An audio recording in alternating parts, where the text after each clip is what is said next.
E eu pedi ao Senhor uma palavra para poder comunicar às nossas irmãs, às nossas mamães, né? E a palavra que me veio ao coração é a respeito de uma grande mulher que por muito tempo na história ficou anônima, ou seja, não apareceu muito, não foi muito vista, não foi muito mencionada, muito falada, muito lembrada, mas é uma mulher de uma importância incrível na história bíblica, inclusive na história do povo de Deus. Todas as vezes que falamos desse personagem, ninguém lembra da sua mãe, né, de quem ela foi, o que ela fez, o que ela passou junto a ele. E o nome dessa mulher é Joquebede. Quem conhece Joquebede? Vocês já viram muito filme na Record, né? Já assistiram na Record, né? A Record tem ajudado muita gente a conhecer um pouco melhor a história bíblica. Joquebede. Nós vamos falar um pouquinho de Joquebede. Aonde nós encontramos o nome dessa mulher? Muito difícil nós encontrarmos. Mas o livro de Êxodo vai nos informar. E pouquíssimas vezes nós vamos encontrar o seu nome sendo mencionado. Mas no texto que vamos ler, o seu nome não vai aparecer. Ela vai aparecer como sendo mãe de um menino. Amém? E nós vamos ler o registro que encontra-se no livro do Êxodo, no capítulo de número 2. O livro do Êxodo, capítulo de número 2. Mesmo sentados, vamos ler a palavra do Senhor.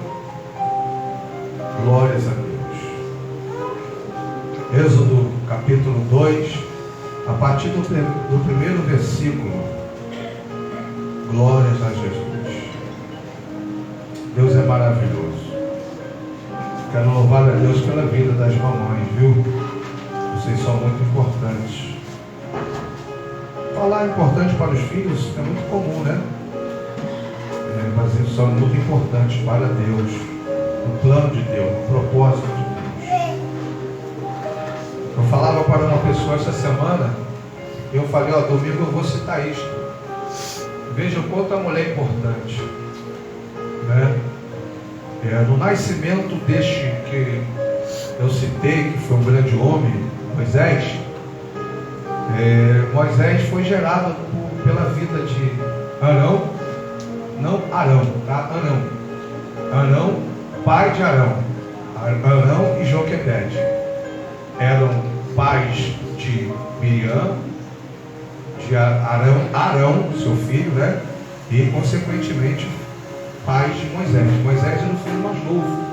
Primeiro veio Miriam, depois veio Arão, e a diferença de Arão do meio para Moisés era de 3 anos apenas. Eu falava, Moisés, libertador do povo, né? Ele descendeu da união de Arão e Joquebede, sua mãe. Eu falava da importância da mulher no plano de Deus, assim como Moisés se tornou um grande homem. Por que não falarmos também da importância de Jesus, né, para a raça humana? Porém, o nascimento de Jesus se deu como? De maneira sobre-humana, sobrenatural. Para Moisés nascer, houve a necessidade da união dos seus pais, correto? Dos seus pais se unirem e se conhecerem intimamente, e assim então gerarem Moisés. Mas no caso de Jesus, no caso da mãe de Jesus, Maria, não houve a necessidade de que houvesse essa união, esse conhecer intimamente entre Maria e José, né? Maria e José não se uniram intimamente, não se envolveram intimamente para gerar Jesus. Ou seja, não havia necessidade de um homem, de uma figura masculina para que Jesus fosse gerado e viesse ao mundo, mas era necessária a figura feminina. Sim ou não, irmãos? Então veja a tamanha importância da mulher no plano de Deus. Fala para a pessoa que está ao seu lado, se possível, a mulher, a irmã, fala para ela assim, minha irmã, Você é muito importante no plano de Deus. Jesus veio ao mundo através de uma mulher. Fala para ele. Jesus veio ao mundo através de uma mulher. Amém? É isso. Guarda isso e leva para toda a vida. Veja a importância que vocês têm no plano de Deus. É enorme. É muito grande. Amém? Glória a Deus. Então vamos ler rapidamente a partir do verso 1 que nos diz assim: foi-se um homem da casa de Levi e casou com uma filha de Levi. Tá? Aqui se refere a tribo, tá, meus irmãos? A mulher concebeu e deu à luz um filho. Vendo que ele era formoso, escondeu-o 3 meses. Não podendo, porém, escondê-lo por mais tempo, tomou um cesto, uma arca, em algumas traduções, tomou um cesto de juncos e o revestiu de betume. Então pôs nele o menino e o largou entre os juncos, à beira do rio. Este era o rio Nilo, mais conhecido do Egito. Sua irmã postou-se de longe para saber o que lhe havia de acontecer. 5. A filha de Faraó desceu para se lavar no rio, e as suas donzelas, ou as suas moças, suas servas, passeavam pela beira do rio. Ela viu o cesto no meio dos juncos e enviou a sua criada e o tomou. Abrindo-o, viu o menino e ele chorava, e ela teve compaixão dele e disse: este é menino dos hebreus. Amém? Somente até aqui. Como eu falei para os irmãos, esse casal foi um casal muito abençoado, Deus escolheu esse casal para desenvolver uma grande obra. Talvez você não se lembre, mas Arão, o irmão de Moisés, era sacerdote.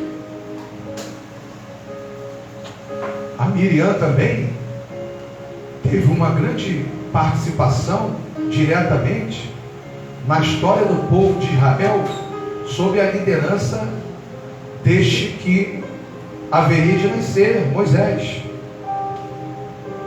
Moisés foi um grande homem. Moisés foi o legislador, foi o homem pelo qual Deus usou para estabelecer leis, princípios. Moisés era um grande profeta, representava, tipificava a pessoa de Cristo, a figura de Jesus.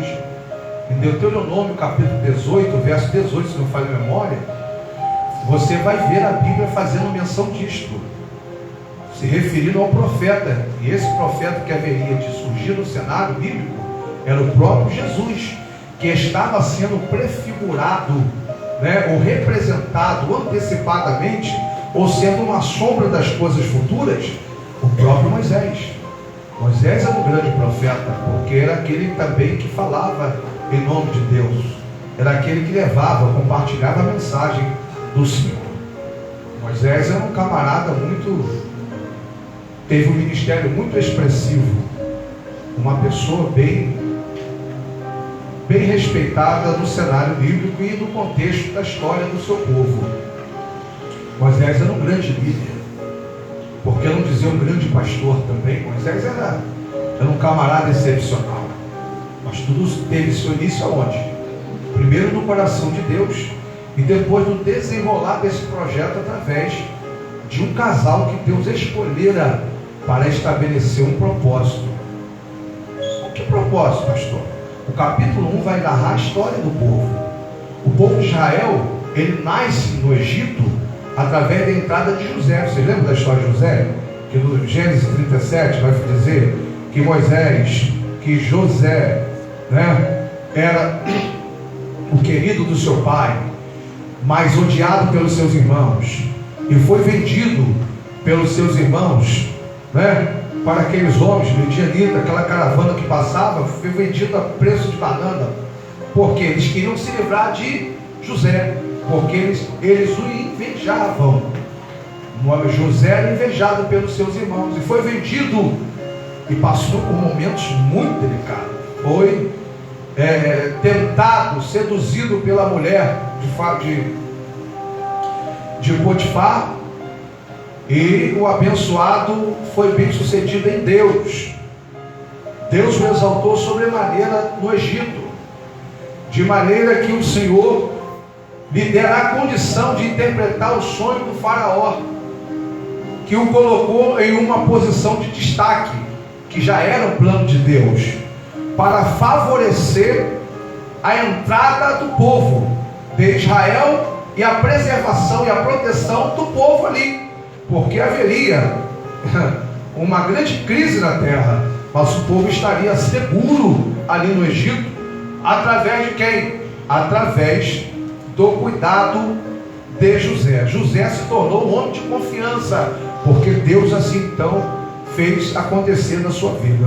O povo então, ele se forma através de José, teve seu início ali, entrou no Egito através de José. O povo se forma através da família de José. Jacó teve seus filhos, seus 12 filhos, no qual representam as 12 tribos de Israel. Nem vim falar isso, é história, mas eu vou compartilhar para que vocês entendam, né? Os 12 filhos, inclusive, está no capítulo de número 1, e no verso 2, 3 e 4, só não cita o nome de José. Só não cita o nome de José, mas vai citar o nome no verso 2, de quatro tribos, três tribos, e 4 vai citar a tribo de Dan, Naphtali, Gade e Aser. Mas não cita o nome de José. Mas no 6 vai dizer: faleceu José, e todos os seus irmãos da sua geração, todos faleceram. Ou seja, os 12 filhos de Jacó, né, havia falecido. Então o povo de Israel começou ali através da família de Jacó, com os seus 12 filhos e os seus familiares, correto? A Bíblia vai nos dizer, para a gente ser mais preciso na informação, foram basicamente, irmãos, eu não ia falar isso aqui, mas está registrado, foram aproximadamente 70 pessoas. Depois eu vou lhe dar essa informação mais precisamente, para a gente ganhar tempo. Foram mais ou menos, não estou encontrando aqui o verso, mas foram mais ou menos 70 pessoas que entraram no Egito, sendo familiares de quem? De Jacó. Aproximadamente 70, se não falha a memória. Mas depois o povo então vai tomando forma, o povo então vai crescendo e se torna numericamente muito poderoso. E o tempo foi passando, o faraó, que era o faraó que recebera José com muito carinho, com muito apreço, e que José era muito venerado por ele, morre. Um outro rei, um outro faraó se levanta, e a crise começa a partir daí, porque eles não conheciam José e a história de José e a história do povo no qual José fazia parte. E o povo estava crescendo, se tornando muito forte, se multiplicando a cada dia. E aí houve então uma preocupação por parte desse rei, deste faraó. O que? A preocupação dele era que, de repentemente, vindo um exército inimigo se levantando contra os egípcios, ou contra o Egito, se alinhando aos israelitas, certamente haveria uma grande rebelião e certamente haveriam de vencer o Egito, porque o povo de Israel já era muito numeroso na terra do Egito naquela época, e se eles se aliassem a algum inimigo do Egito, certamente eles haveriam de vencer. Aí o faraó ficou preocupado com isso, e o que ele faz? Ele agora comunica a todos que todo menino, toda criança do sexo masculino deveria ser morta, e literalmente morta. Toda criança que nascesse do sexo masculino haveria de morrer. Que é isso, pastor? Eu vou te situar agora aqui, o verso 16 do capítulo 1, diz assim: quando ajudardes no parto as hebreias, falando para as parteiras, veja bem, quando